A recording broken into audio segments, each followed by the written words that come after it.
سلطان محمد رابع کی معزولی کے بعد جب سلطنت عثمانیہ خانہ جنگی اور اندرونی انتشار کے دہانے پر کھڑی تھی، تب 45 سال کی عمر میں سلطان سلیمان ثانی تخت نشین ہوئے، جو بچپن سے محل میں نظر بند تھے۔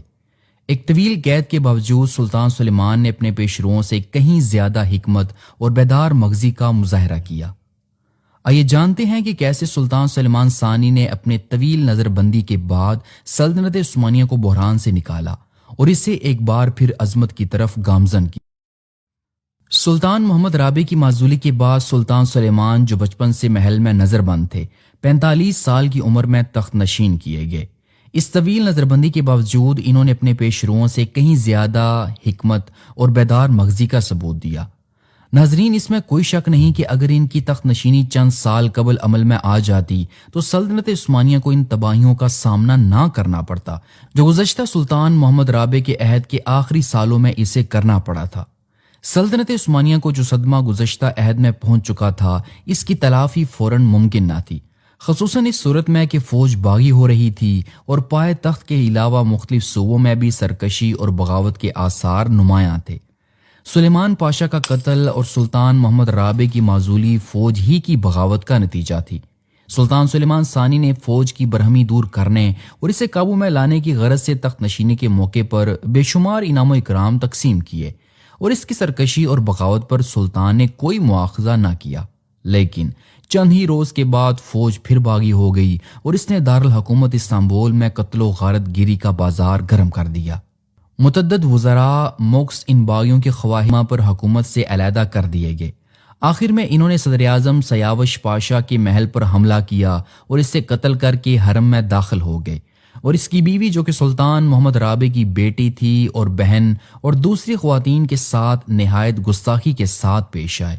باغیوں کے ساتھ قسطنطنیہ کے تمام بدماش اور اوباش بھی شریک ہو گئے تھے، جن میں عیسائی، یہودی اور مسلمان سب شریک تھے، یہاں تک کہ ان کی بغاوت اور لوٹ مار نے شہر کے عام باشندوں کو بھی عاجز کر دیا۔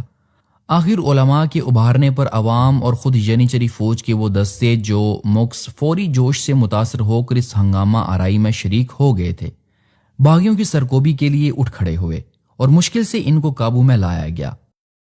ان کے سرداروں کو گرفتار کر کے قتل کر دیا گیا۔ مفتی اعظم اور 3 دوسرے بڑے علماء جو اس بغاوت میں کسی حد تک جنیچری باغیوں کے زیر اثر تھے، اپنے عہدوں سے برطرف کر دیے گئے اور ان کی جگہ زیادہ قابل اعتماد اشخاص مقرر کی گئیں۔ اس طرح پائے تخت میں تھوڑا بہت امن قائم ہو چکا تھا، لیکن بغاوت کا خطرہ قطعی طور پر ختم نہ ہوا اور صوبوں میں بغاوت اور سرکشی کے مظاہرے عرصے تک جاری رہے۔ تاہم جون 1688 عیسوی میں امن و امان اس حد تک قائم ہو گیا تھا کہ سلطان سلیمان نے ایک فوج جمع کر کے ہنگری کی سرحد پر روانہ کر دی۔ لیکن ناظرین، آسٹریا کو سلطنت عثمانیہ کی اس خانہ جنگی سے فائدہ اٹھانے کا بھرپور موقع مل چکا تھا۔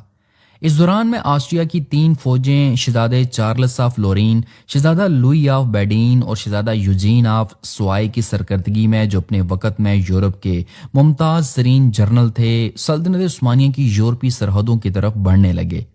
14 دسمبر 1687 عیسوی کو انہوں نے قلعہ امرلا واقع ہنگری کا محاصرہ کر کے اسے فتح کر لیا۔ اس کے بعد بلغراد کا راستہ کھل گیا اور انہوں نے اس کا محاصرہ شروع کر دیا۔ صرف 3 ہفتے کی گولہ باری کے بعد بلغراد کے ترک کمانڈر کی غداری سے یہ حد درجے اہم شہر جو ہنگری کا دروازہ تھا، 20 اگست 1688 عیسوی کو سلطنت عثمانیہ کے ہاتھ سے آسانی کے ساتھ نکل گیا۔ ناظرین، بلغراد ایک اسٹریٹجک شہر تھا اور سلطنت عثمانیہ کے لیے نہایت اہمیت کا حامل تھا، کیونکہ یہ ہنگری اور بلقان کے درمیان ایک اہم دروازہ تھا۔ تاہم سلطنت عثمانیہ نے 1690 عیسوی میں بلغراد کو دوبارہ فتح کر لیا تھا۔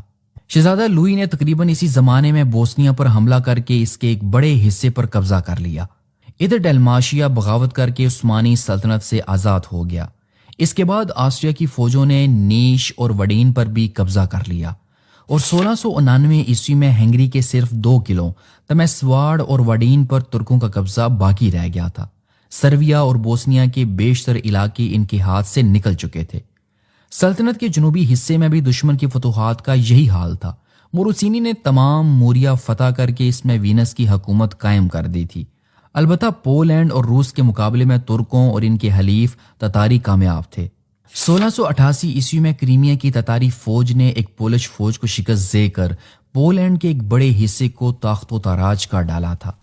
دوسرے سال روس بھی سلطنت عثمانیہ کے خلاف اتحادیوں سے جا ملا اور اس نے ایک فوج کریمیا پر حملہ کرنے کے لیے روانہ کی، لیکن ترکوں نے روسی افواج کو عبرت ناک شکست سے دوچار کیا۔